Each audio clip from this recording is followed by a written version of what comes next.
আজকে বন্ধুরা তোমাদের দর্শন করাতে নিয়ে যাব বাওয়ালি গুপ্ত বৃন্দাবন ধামের ঠাকুরজিদের। তো হ্যালো বন্ধুরা, আমি শান্তনু, তোমাদের সবাইকে স্বাগত জানাই আমার চ্যানেলে। তোমরা যারা নতুন আমার চ্যানেলে ভিজিট করছো তারা কিন্তু অবশ্যই চ্যানেলটি সাবস্ক্রাইব করতে ভুলো না, এবং চাইলে তোমরা তোমাদের বন্ধু বান্ধবদের সঙ্গে শেয়ার করে নিতে পারো। এই ধরনের নতুন নতুন ভিডিও পাওয়ার জন্য অবশ্যই কিন্তু বেল আইকনটা প্রেস করে দিও। আর যারা তোমরা পুরাতন বন্ধু রয়েছো তারা কিন্তু অবশ্যই তোমাদের বন্ধু বান্ধবদের শেয়ার করো এবং সাজেস্ট করো চ্যানেলটি সাবস্ক্রাইব করে নেওয়ার জন্য। তো বন্ধুরা, যেমন দেখতেই পাচ্ছ তোমরা, বাইক নিয়ে বেরিয়ে পড়েছি গ্রামের রাস্তা দিয়ে। গ্রাম বাংলা মানেই কিন্তু ধান জমি, রাস্তার ধার দিয়ে বয়ে যাওয়া খাল, বাঁশবাগান, ঝোপঝাড় আর নানা রকমের পাখি পক্ষীর ডাক। তো এই সমস্ত কিছু দেখতে দেখতে পৌঁছে গিয়েছিলাম বাওয়ালি গুপ্ত বৃন্দাবন ধাম। মন্দির প্রাঙ্গণটি কিন্তু বেশ বড়, আর মন্দিরের পিছনেই রয়েছে এই শান বাঁধানো পুকুর ঘাটটি। সত্যি কথা বলতে মন্দিরের পরিবেশটা কিন্তু বেশ নিলিবিলি আর শান্তির। চলো বন্ধুরা, এবারে মন্দিরের ভিতরে ঢোকা যাক। দেখেই বুঝতে পারছো মন্দিরটা কিন্তু বেশ পুরাতন। কড়িবড়গার ছাদ, তার সঙ্গে মোটা মোটা থাম। আমার তো সত্যি কথা দেখলে মনে হয় যদি একটা টাইম মেশিন থাকতো তাহলে সেই সময় ফিরে যেতাম যখন এই মন্দিরটি একদম ঝাঁ চকচকে অবস্থায় ছিল। এখন কিন্তু মূল মন্দিরটি বাদে বাকি চারদিকেই অনেকটা ভগ্নাদশা হয়ে গেছে। যদিও মন্দির কর্তৃপক্ষ মন্দিরের পুনর্সংস্কারের কাজ কিন্তু শুরু করেছে, এর জন্য তাদেরকে জানাই অনেক সাধুবাদ।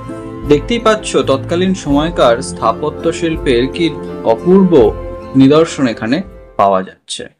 প্রকৃতপক্ষে এই মন্দিরটি কিন্তু বাওয়ালির মণ্ডল জমিদারদের। বর্তমানে তারা এখানে আর কেউ থাকেন না, তাই মন্দিরটি একটি ট্রাস্টের আন্ডারে চলে গেছে। তারাই এখন এই মন্দিরের সেবা এবং রক্ষণাবেক্ষণের দায়িত্ব নিয়েছে। এই মন্দিরে মোট 4 জন বিগ্রহ সেবিত হন এবং প্রত্যেকেরই কিন্তু পৃথক পৃথক মন্দির আছে, যদিও বর্তমানে সেগুলো নির্মীয়মান।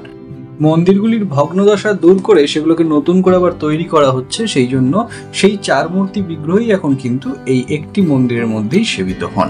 তোমরা দেখতেই পাচ্ছ মন্দিরটা যথেষ্ট প্রাচীন, এবং সেই প্রাচীনতার প্রমাণ সে কিন্তু বহন করে নিয়ে যাচ্ছে আজও।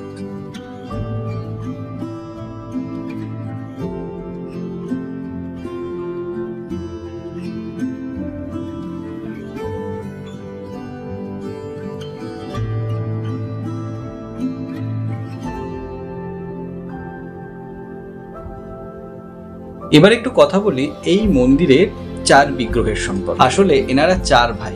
একদম ডান দিক থেকে শুরু করলে রয়েছে শ্রী রাধা গোবিন্দজিউ, শ্রী রাধা গোপীনাথজিউ, শ্রী রাধা রাধাবল্লভজিউ এবং শ্রী রাধা রাধাকান্তজিউ।